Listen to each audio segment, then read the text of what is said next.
সামনে তো একটা নির্বাচন আছে কিনা? কথা আছে কিনা বলেন?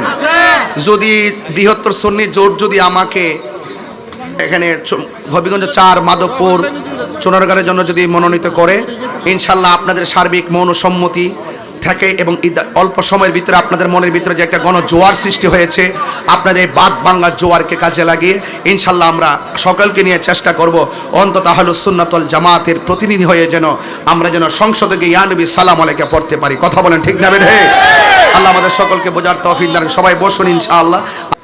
যেই সন্তান মা বাপরে কষ্ট দিবে আর আমার সামনে বসে ওয়াজ শুনবে, ওই শ্রোতা তাহিরি দরকার নাই। যেই সন্তান মা বাবাকে কষ্ট দিবে, আর শুধু মাহফিলের প্যান্ডেল কেন, মক্কা মদিনায় গেলেও কোনো লাভ নাই। কারণ রাসূল বলছেন মা বাবাকে কষ্ট দিয়ে আল্লাহ কষ্ট পায়। কথা বলেন ঠিক কিনা কোন? যেই পিশাব বলবে মা বাবার খেদমত লাগবে না, এটা পিশাব না, এটা অভিশাপ। কথা বলেন ঠিক কিনা? পীরের বাড়িতে গরু নিয়ে যাবেন, ইচ্ছা মতো পীরকে খাওয়াবেন, আর আপনার মা বাপ কোন অবস্থা আছে পীরে খবর নিবে না, আর আপনি গরু নিয়ে যাবেন পীরের দরবারে, অথচ আপনার মা বাবার জন্য সেই পীরের বাড়ি থেকে একটু তরকারি আপনার বাড়িতে দিবেন আপনার মা বাবাকে। তার মানে বুঝতে হবে এখানে অনেক ধরনের গ্যাপ আছে। আজকে আমরা যারা সমাজে রয়েছি, আমরা মা বাপের চাইতে বাহিরের মানুষকে বেশি ভালোবাসি। কথা বলেন ঠিক কিনা? আমার শাস্তাগঞ্জের বাবারা, চুনারঘাটের বাবারা, আমি আবারও পরিষ্কার করে বলছি, মা বাবার মনে কষ্ট দিলে আল্লাহ সহ্য করে না। কথা বলেন ঠিক না বেঠে? আল্লাহ বলছেন ওয়াকাদা রাব্বুকা আল্লা তা'বুদু ইল্লা ইয়্যাহ। আল্লাহ বলছেন তোমাদের উপরে ইবাদত করাকে আবশ্যক করে দেওয়া হয়েছে। আপনারা জবানটা খুলে বলুন, ইবাদত পাওয়ার মালিক কে? যে আয়াত দিয়েছেন, আয়াতের ভিতরে আমি 2টা সাবজেক্ট বের করেছি। একটা হলো ইবাদত, আরেকটা হলো খেদমত। একটা হলো ইবাদত, আরেকটা হলো খেদমত। ইবাদত হবে কার? আল্লাহ। এই আওয়াজে মানে জোরে বলেন, ইবাদত হবে কার? আল্লাহ। সেজদা পাওয়ার মালিক কে? আল্লাহ। এই আওয়াজে মানে না জোরে বলেন কে? আল্লাহ। কোনো সন্দেহ আছে? আমরা কি আল্লাহ ছাড়া কারো কাছে মাথা নত করি? আল্লাহ ছাড়া কাউকে সেজদা করি? আমরা কি বাবা শাহজালাল ইয়ামনি রহমাতুল্লাহ আলাইহির দরবারে গিয়ে কি সেজদা করি? আমরা কি নাসিরউদ্দিন সিপাহশালা রহমাতুল্লাহ আলাইহির রওজা মুবারকে আমরা গিয়ে কি সেজদা করি? নাসিরউদ্দিন সিপাহশালাকে কি আমরা আল্লাহ মনে করি? আমরা আল্লাহ মনে করি না। আল্লাহ ছাড়া কাউকে সেজদা করি না, আল্লাহ ছাড়া কারোর কাছে মাথা নত করি না, আল্লাহ ছাড়া কাউকে ইলাহ মনে করি না।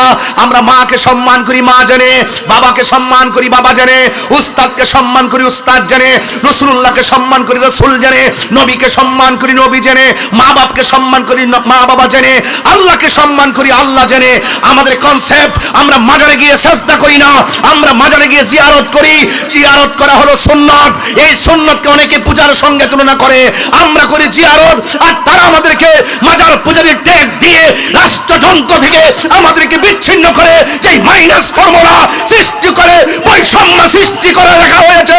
এই বৈষম্যের দাঁত ভাঙা জবাব দিয়ে বৈষম্যের দেয়াল ভেঙে খান খান করে দেওয়ার জন্য সুন্নি জনতাকে ঐক্যবদ্ধ হতে হবে। কথা বলেন ঠিক?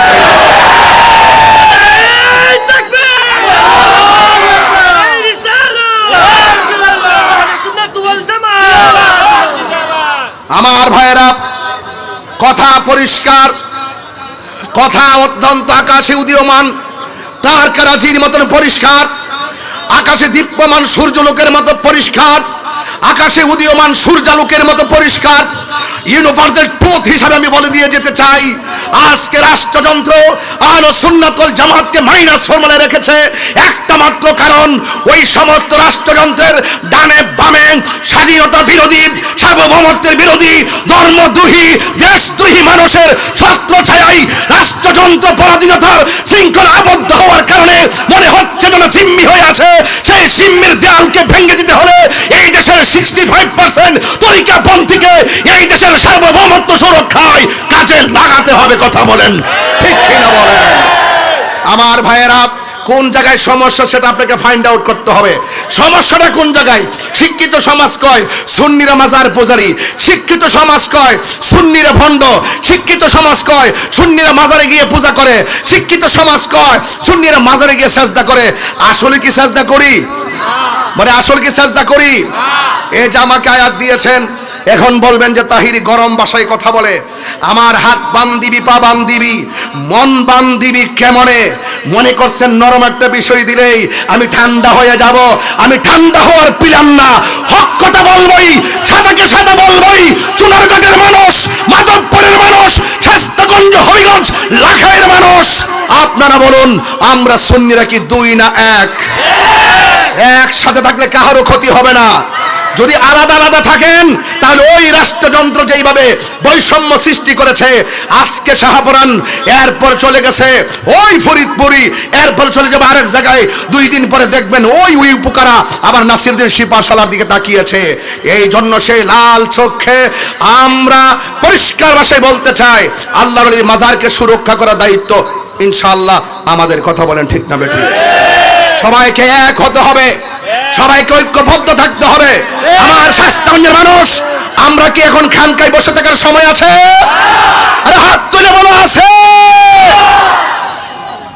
সবাইকে বলছি অ্যালার্ট থাকুন, সতর্ক থাকুন, ঐক্যবদ্ধ থাকুন। আওয়াজ করে বলুন সাজদা পাওয়ার মালিক কে? আল্লাহ বলছেন ওয়াকাদা রাব্বুকা আল্লা তা'বুদু ইল্লা ইয়াহ, আল্লাহ ছাড়া কারো ইবাদত করা যাবে না।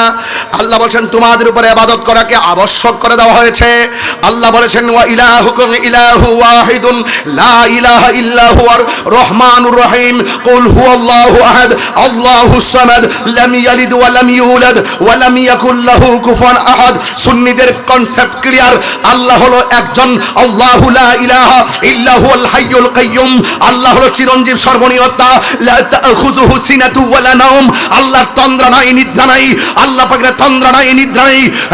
লাউ কানা আলিহাতুন ইল্লাল্লাহু লা ফাসাদাতা, হে আমার যুবক, লাউ কানা ফীহিমা আলিহাতুন ইল্লাল্লাহু লা ফাসাদাতা, আল্লাহ ছাড়া কোনো ইলাহ নাই যদি মনে করো যে আছে, সবকিছু কি হয়ে যেত? সব এলোমেলো হয়ে যেত। আল্লাহ একজন সব নিয়ন্ত্রণ করছেন বলেই নিয়মিত সূর্য ওঠে, আবার আকাশে চাঁদ ওঠে, আবার সূর্য অস্ত যায়, আবার তারকা ওঠে, আবার সূর্য হারিয়ে যায়, কোথাও দিন কোথাও রাত। বলুন এর পিছনে কারিগর কে? আরো বড় করে কারিগর কে? তাহলে এই কথাগুলো তো আমরা অনেক বছর ধরে বলতেছি, এরপর আমরা পারি না কেন? এরপর আমরা আগাতে পারি নাই কেন? আমাদের একতার অভাব ছিল। আজকে আমরা দুই না এক?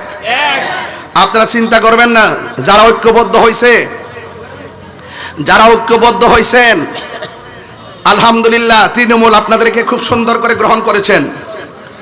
যদি আবার আপনাদের মাঝে কোনো ধরনের ডান বাম কিছু হয়ে যায় কোনো না কোনো কারণে, সারা জীবন আপনারা আপনাদের বিবেকের কাছে অপরাধী বলে সাব্যস্ত থাকবেন এবং তৃণমূল কিন্তু অনেক ব্যথিত হবে। এই জন্য আশা করছি আমাদের দায়িত্বশীলরা যেভাবে আগাচ্ছেন এইভাবে আগাতে থাকুন। ইনশাআল্লাহ কোটি সুন্নি জনতা আমরা মাঠে ময়দানে আছি। কথা বলেন ঠিক না বেঠিক?